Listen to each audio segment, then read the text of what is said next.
Hey guys, it is me, Tanya, founder of the TNG Designs Group Limited. I hope you're all keeping safe and well. Now, in today's video, we're going to be talking about 5 branding tips for entrepreneurs.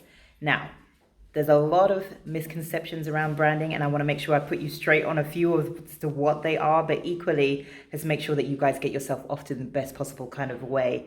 And before you get tucked into this video, please make sure that you go ahead and subscribe and like my channel. Equally, go ahead and hit that little ding bell so that you get reminded as to exactly when I start uploading another video. So folks, get into it, and equally stick around to the very end because as always, I've got a really cool gift to be able to share with you. So folks, let's go.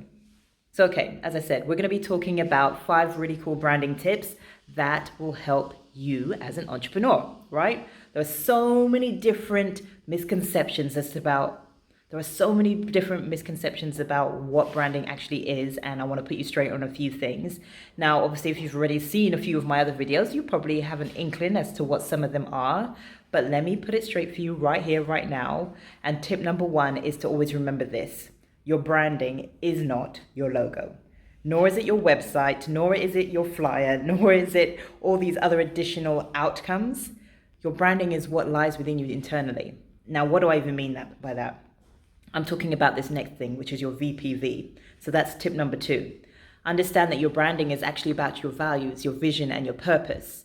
When you realize what each and every one of those aspects are for yourself, for your business especially, that's when things start changing up all the more better, because you get to start speaking about your business all the more clearer.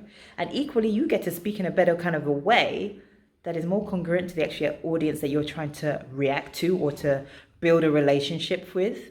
And that's what's super key and important. And here's the other thing as well.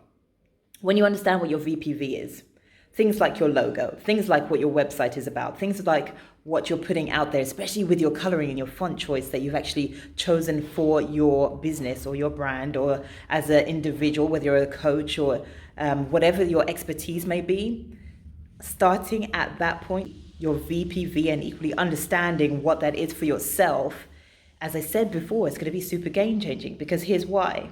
You're now going to be choosing things that are more relevant to who you are. When you understand what your vision, your purpose, and your values are, you're going to start making purposeful moves. And what I mean by that is you're going to start choosing things that are relevant to your values. You're going to start choosing things that are actually relevant to what it is that you stand for. And especially with your coloring, folks, just a really cool tip. And I have a video on this already. But when you are actually choosing your colors, do not rely on the idea of what an actual color means. Use your values to help determine what that is, because you're going to start choosing colors that are based on who you are, that naturally resonate with who you are. When you start doing that and you start choosing things that are relevant and super relevant, let me just add that part, to what it is that you do, your audience will start to get it. Your audience will start to see you in a different light. Your audience will start to understand, oh wait, this is the authoritative figure that I actually want to speak and reach out to. And that's the difference, folks. Equally, that's the difference to how you can actually start stepping up over your competition and equally standing out against them, because you've actually resonated with your audience on a specific level that the average business owner, the average entrepreneur wouldn't even think about. So number 3 was actually understanding the idea of language. Now, I sort of touched base on this a minute ago, right? It's understanding that when you've discovered what your VPV is, the type of messaging that you're actually putting out to your audience is what comes next. The reason why you're doing what you're doing, the reason why your audience should actually buy your product or your service, invest in them.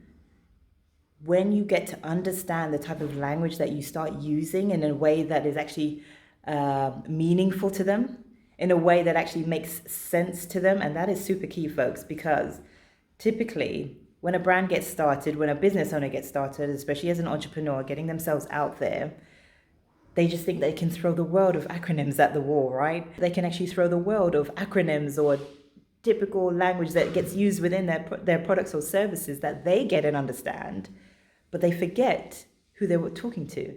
They forget about the type of language that their audience understands. If they don't understand your terminology, then there's going to be a lot of miscommunication. They're not going to understand you. And the name of the game is to make sure that your audience actually understands that you understand them. And that is super key and important, especially as you're trying to build up a relationship with them. Because that's essentially what we're trying to do here. Not only are we trying to move our audience from one state to the next, we want to make sure we maintain our branding presence even more so. And one key tip, so I'm just going to throw this in here. This is a little additional one, and I know I've spoken about it before. But this phrase, repetition equals reputation, that is something that is super key that you need to be able to understand because of this next part.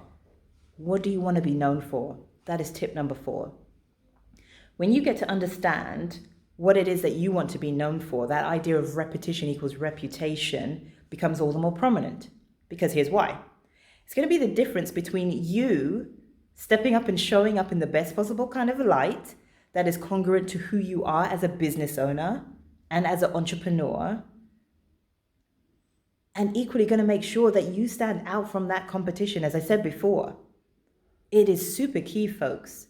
When you get to understand what each and every one of those aspects are for yourself, especially stepping up in that kind of a light and understanding what it is that you want to be known for.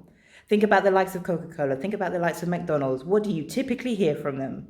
Their phrasing, I'm loving it. Always Coca-Cola. I know I've spoken about this before, but it is super key, folks, because of these particular reasons. When you get to understand what each and every one of those aspects can actually do and the amount of times that you actually listen to it, how frequently do you actually remember it? How frequently do you pick each and every one of those items over another fast food place or over another fizzy drink? It's because of repetition equals reputation. And the same can happen for you if you start putting that message out right here, right now. You don't have to wait till you're bigger if that's what you think that you need to do. You don't have to wait for that. You can start it right here, right now. This is all about building your brand. And again, I've got another video out talking about the idea of building your brand status as well as building your brand awareness. There are so many ways about doing it, but check out those videos so you can see exactly how you can go about doing so, because it's key. And the final tip. Now, I've spoken about it just a little bit. I've touched base on each of those points, right? But it's the idea of showing up. And what do I even mean by that? Well, number one, I want to ask you, how are you showing up in the sense where are you relating back to your values, your vision, and your purpose? So, for example, for me, my values are always lying around the idea of integrity, the idea of creativity, the idea of having fun. But equally, I want to make sure all aspects are enjoyable. So equally, I want to make sure that my audience feels and experiences that. What are you doing for your audience? How are you making sure that your brand is actually relevant to your values, standing up for your values, in fact? How are you showing up with those values? Another thing as well, my beliefs are always about, I want to help others to see that they are more than what they see. So I do that in the way that I show up to my audience on my social media platforms, for example, through YouTube, right? Through the messages that I actually deliver. What is that for yourself? How are you showing up and actually being relevant or making purposeful moves or heading in a direction that actually suits your VPV that you should have now addressed? Think about that, folks. So I'm going to leave it there. But you know what? I really hope that this message really helped you today, and think about that. And I'm saying these things for a very, very good reason, because a lot of business owners, a lot of entrepreneurs who are especially just getting themselves out there won't even think about this. They have the typical checklist, their typical to-do list, but it won't even think about the idea of a brand. It won't even think about the idea of, do you know what, you actually need to start here before you go and tackle your logo, before you go and tackle your fonts, your colors, and equally the message that you're actually trying to put out to your audience. Because when you get to start here, as I said before, it's the difference between you just throwing the world at a social media wall or throwing the world at a digital marketing wall versus you actually stepping up as that authoritative figure that you are in a light that sees you as an expert, equally showcases you as the expert that you are, but equally allows you to be you in your own space, showcasing your own product, your service, and why it is super important for your audience to be able to experience it. So think about that, folks. Please go ahead and share this video as well. And as always, here's my really cool gift for you. Please go ahead and download it. The link will be in the description box below. Check it out. It's 6 really cool principles as to how you can keep going with your brand, how you can elevate it to that next level, how you can start setting game-changing moves and keep your audience motivated and keep your audience equally moved by what it is that you do and what it is that you can offer them. and in the best possible way, how you can actually stand out from your competition. So check that out, folks. Go ahead and download that link. As always, make sure that you go ahead and hit the subscribe button, like my page, and equally go ahead and share this video with somebody who you think that could really, really benefit it. And also make sure you go ahead and hit that little bell so you do not miss out on another video that I go ahead and upload. So folks, I will see you on the other side. Take care.